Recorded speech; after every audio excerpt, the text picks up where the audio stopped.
He was a broke designer who couldn't afford rent in San Francisco. Instead of giving up, he blew up an air mattress and unknowingly launched a global empire.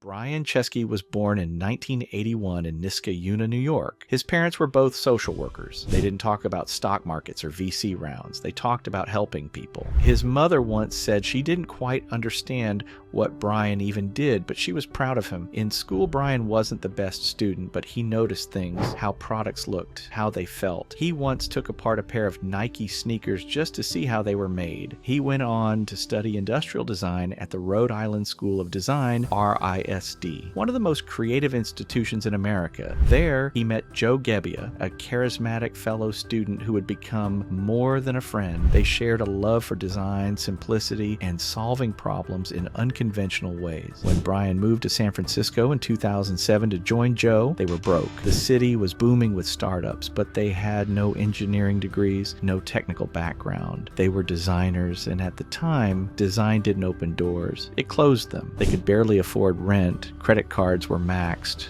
On one weekend in October, they realized a huge design conference was coming to town and all the hotels were fully booked. That's when Joe looked at Brian and said, "What if we rented out our apartment?" Not just rented it, hosted people. They had no beds, just floor space. So they bought 3 air mattresses, made a simple website, offered breakfast in the morning, called it Air Bed and Breakfast. 3 strangers showed up and something changed. They realized they hadn't just earned a few bucks, that they had created an experience. These weren't customers. They were guests, and this wasn't just lodging. It was connection. The seed was planted, but a seed isn't a tree. Not yet. The idea was real. The website worked, barely, but building a business? That was something else entirely. Brian, Joe, and their new technical co-founder, Nathan Bleharczyk, worked from their apartment. No funding, no traction. Their early users, mostly friends, plus a few adventurous strangers. There was no guarantee it would work, just belief. They tried to raise money. Over 20 investors turned them down. Some smiled politely. Others didn't even hide their laughter. One told them, "You're going to let strangers sleep in strangers' homes. That's not a company. That's a lawsuit." Money was running out, fast. They were living off cheap takeout and microwaved ramen. Joe came up with a wild idea: create politically themed cereal boxes during the 2008 U.S. election. Obama O's and Captain McCain's limited editions. They packaged them by hand, sold each box for $40. It was a joke, but also survival. They made $30,000, enough to keep the lights on. Then came Y Combinator. They applied with the cereal stunt as proof of hustle. Paul Graham accepted them, but warned them the idea still wasn't convincing. But, he said, "You're clearly cockroaches. You'll survive anything." YC changed everything. They learned to test quickly, to build what people needed. They visited hosts personally. They cleaned apartments, took better photos, rewrote listings. Brian answered every support email himself, but the tech press still didn't care. Airbnb was too weird, too risky, too human. Most startups were chasing scalability. Brian was chasing trust. Then came 2009 and a crisis. A guest destroyed a host's apartment. The story went viral. Headlines questioned the safety of the platform. Brian was devastated. Airbnb's future hung by a thread. But he didn't run. He didn't dodge the press. He wrote a public apology, called the host personally, and launched the $50,000 host guarantee, a promise that Airbnb would protect its community. It was bold, risky, expensive, but it worked. Hosts stayed, users came, and slowly trust grew. By 2011, Airbnb was in 80 countries. They hit their first million bookings, but the scars of rejection, fear, and near-death moments would never fully fade.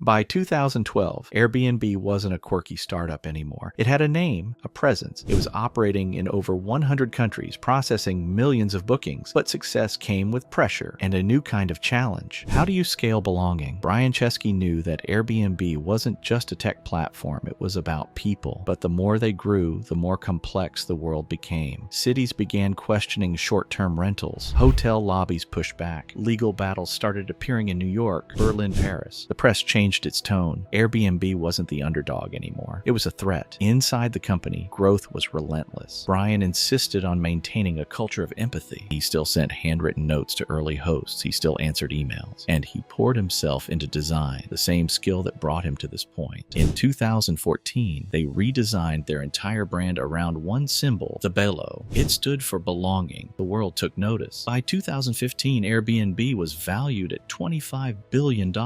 Celebrities used it. Presidents commented on it. Entire economy shifted around it. And Brian, he was still the same guy who slept on an air mattress, just with a larger stage. Then the unthinkable happened. 2020, the world shut down. Travel collapsed. Borders closed. Airbnb bookings fell by 80% in a matter of weeks. It was a free fall. Revenues vanished. Employees were scared. Investors panicked. Brian had to do what every founder dreads. He laid off 25% of the company, nearly 2,000 people. But he didn't hide behind corporate silence. He wrote a letter, public, honest, vulnerable. He explained every decision, honored every person who was leaving, and promised they'd be taken care of. The world saw it and said, this is how a leader acts. And slowly, Airbnb came back. As lockdowns eased, people didn't want hotels. They wanted space, privacy, connection. Airbnb was suddenly essential. In December 2020, the company went public. On day one, it was valued at over $100 billion.